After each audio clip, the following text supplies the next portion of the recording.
मैनपुरी उपचुनाव में जीत दर्ज करने के बाद अब अखिलेश अपने कार्यकर्ताओं में जोश भरने की तैयारी में हैं। इसके लिए समाजवादी पार्टी प्रमुख अखिलेश यादव कानपुर जाने वाले हैं, लेकिन सिर्फ कार्यकर्ताओं में जोश ही भरने के लिए नहीं, बल्कि यहां पर एक बहुत बड़ा दांव है जो अखिलेश यादव खेलने वाले हैं। कानपुर में अखिलेश यादव का एक और प्लान है। वो क्या प्लान है और किस तरीके से समाजवादी पार्टी को मजबूत कर सकता है। हाल के दिनों में अखिलेश यादव को कई बातें समझ में आई हैं। उन्हें यह भी समझ में आया, और ये मैंने उत्तर प्रदेश विधानसभा चुनाव के दौरान जितनी एनालिसिस रखी थी उसमें भी कहा था कि अखिलेश यादव इस बात से भी बचना चाहते हैं कि समाजवादी पार्टी पर मुस्लिमों की पार्टी होने का ठप्पा लग जाए, जिससे हिंदू वोट बैंक हर बार पोलराइज होता है और उनका बड़ा नुकसान हो जाता है। साथ ही साथ वो ये भी जानते हैं कि समाजवादी पार्टी मुसलमानों के लिए एक ऐसी पार्टी हो सकती है जिसके साथ बीजेपी के खिलाफ वो आ सकते हैं बड़ी तादाद में, लेकिन अगर भरोसा नहीं जीत पाए तो बड़ी समस्या हो जाएगी। फिर ऐसे में उनके पास कांग्रेस, ओवैसी या अन्य या फिर बहुजन समाज पार्टी, जो कि लगातार प्रयासरत है मुस्लिम वोट बैंक को अपने साथ लाने के, उनकी तरफ जा सकते हैं।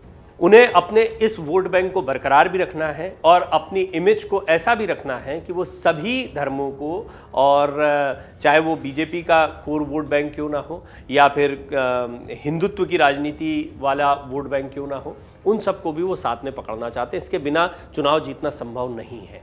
और रामपुर जैसी सीट को हारने के बाद, आजमगढ़ और रामपुर के लोकसभा उपचुनाव हारने के बाद तो ये बात और स्पष्ट हो गई है। बहरहाल अब एक बड़ा दांव अखिलेश यादव खेलने जा रहे हैं। दरअसल वो समाजवादी पार्टी के विधायक इरफान सोलंकी से भी मुलाकात करने वाले हैं। अभी तक उनकी मुलाकात नहीं होने को लेकर कई चर्चाएं होती थी और कहा जाता था कि क्या अखिलेश यादव दूरियां बनाकर रखते हैं। ये वही नेता हैं हाजी इरफान सोलंकी, काफ़ी दिनों से फरार चल रहे थे और अभी जेल में सजा याफ्ता हैं, लेकिन अखिलेश की इरफान सोलंकी के साथ मुलाकात को लेकर कई तरह के कयास लगाए जा रहे हैं। सवाल उठ रहे हैं कि क्या अखिलेश सजा याफ्ता सपा विधायक इरफान सोलंकी के बचाव में उतर आए हैं। सोलंकी पर अब तक हुई कार्रवाई के बाद 20 दिसंबर को अखिलेश यादव की मुलाकात बेहद अहम मानी जा रही है। मुलाकात का समय करीब 1 घंटे के लिए रखा गया है, लेकिन राजनीति में चर्चाएं काफ़ी गर्म है कि शायद चुनाव के बाद अब खाली हुए अखिलेश अपनी पार्टी का माहौल ठीक करने पहुंचेंगे। वहीं समाजवादी पार्टी विधायक मामले में अभी तक अखिलेश यादव ने दूरियां बनाई हुई थी। इस संबंध में उन्होंने एक भी बयान जारी नहीं किया था और सपा कार्यकर्ताओं में भी अखिलेश की ये चुप्पी जो है उसको लेकर एक खटक थी, एक नाराजगी थी। यही नहीं, सपाइयों को अंदर खाने मलाल रहा है। पार्टी के कुछ वरिष्ठ जनों में इसको लेकर गुस्सा भी देखने को मिला। विधायक के खिलाफ लगातार पुलिसिया कार्रवाई के बाद भी पार्टी मुखिया ने कुछ नहीं बोला। इससे कार्यकर्ताओं का मनोबल गिरता जा रहा था। दरअसल पुलिस ने 8 नवंबर को सोलंकी और रिजवान पर एक महिला के साथ भूमि विवाद के बाद दंगा और आगजनी करने का मामला दर्ज किया था। महिला ने उन पर उसके घर को जलाने का आरोप लगाया था। वहीं केस दर्ज करने के बाद पुलिस की एक टीम ने सपा विधायक और उनके भाई के घर पर छापेमारी की, लेकिन उनका पता नहीं चल सका। वहीं सपा विधायक इरफान सोलंकी पर फर्जी आधार कार्ड का इस्तेमाल कर हवाई यात्रा करने के मामले में भी केस दर्ज है। लेकिन अब डैमेज कंट्रोल करने के लिए अखिलेश यादव सीधे कानपुर जिला जेल जाकर विधायक इरफान सोलंकी की खैरियत लेंगे। इस दौरान उनके साथ और भी वरिष्ठ नेता मौजूद रहेंगे। इसके साथ ही वो महानगर इकाई के निवर्तमान उपाध्यक्ष नरेंद्र सिंह पिंटू ठाकुर के यहाँ भी जाने वाले हैं।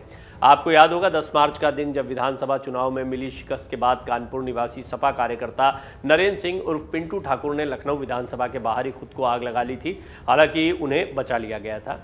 इन मुलाकातों को लेकर राजनीति के जानकारों का मानना है कि अखिलेश यादव के आने से सपा का माहौल सुधरने की बात कही जा रही है। वहीं निवर्तमान महानगर अध्यक्ष डॉक्टर इमरान का कहना है कि सपा मुखिया के आने से समाजवादी पार्टी के कार्यकर्ताओं का हौसला बढ़ेगा।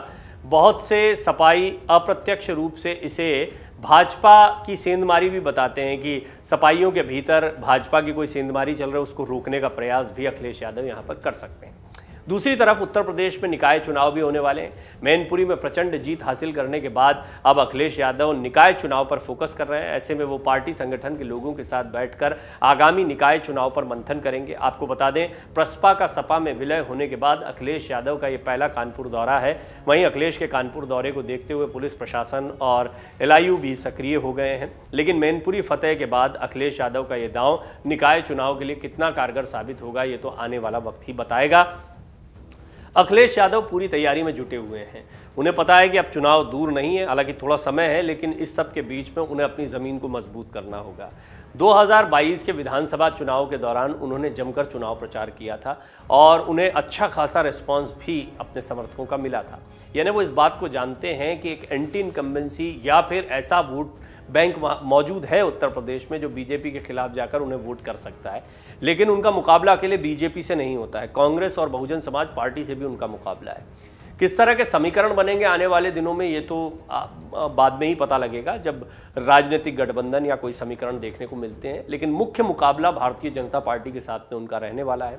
इस सब के बीच में पार्टी में कोई फूट ना हो, उनके नेता टूटकर बीजेपी में ना जाएं, इसका ध्यान रखना है। निकाय चुनाव में अच्छा प्रदर्शन करना है और अगर वो मैनपुरी और खतौली के बाद में निकाय चुनाव में भी अच्छा प्रदर्शन कर पाते हैं तो कहीं ना कहीं ये उनके कार्यकर्ताओं को बूस्ट करने वाली बात रहेगी। इन सब के बीच सबसे महत्वपूर्ण बात यह है कि वो अब मुस्लिम वोट बैंक पर भी फोकस कर रहे हैं और इरफान सोलंकी से उनकी मुलाकात के मायने भी कुछ इसी तरह से निकाले जा रहे हैं, क्योंकि अभी तक वो इन मुलाकातों से बचते रहे थे।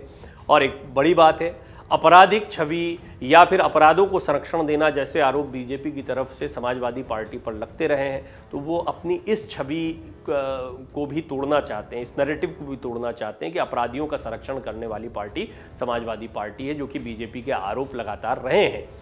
आजम खान पर कई आरोप रहे हैं, उनको लेकर एक के बाद एक निशाने बीजेपी साधती रही है। तो अखिलेश के सामने चुनौतियां कई हैं।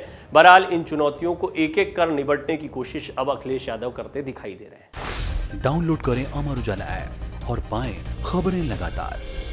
अगर आप ये वीडियो YouTube पर देख रहे हैं तो हमारे चैनल को सब्सक्राइब करें और बेल आइकन को दबाना ना भूलें। अगर आप Facebook पर ये वीडियो देख रहे हैं तो हमारे पेज को लाइक करें।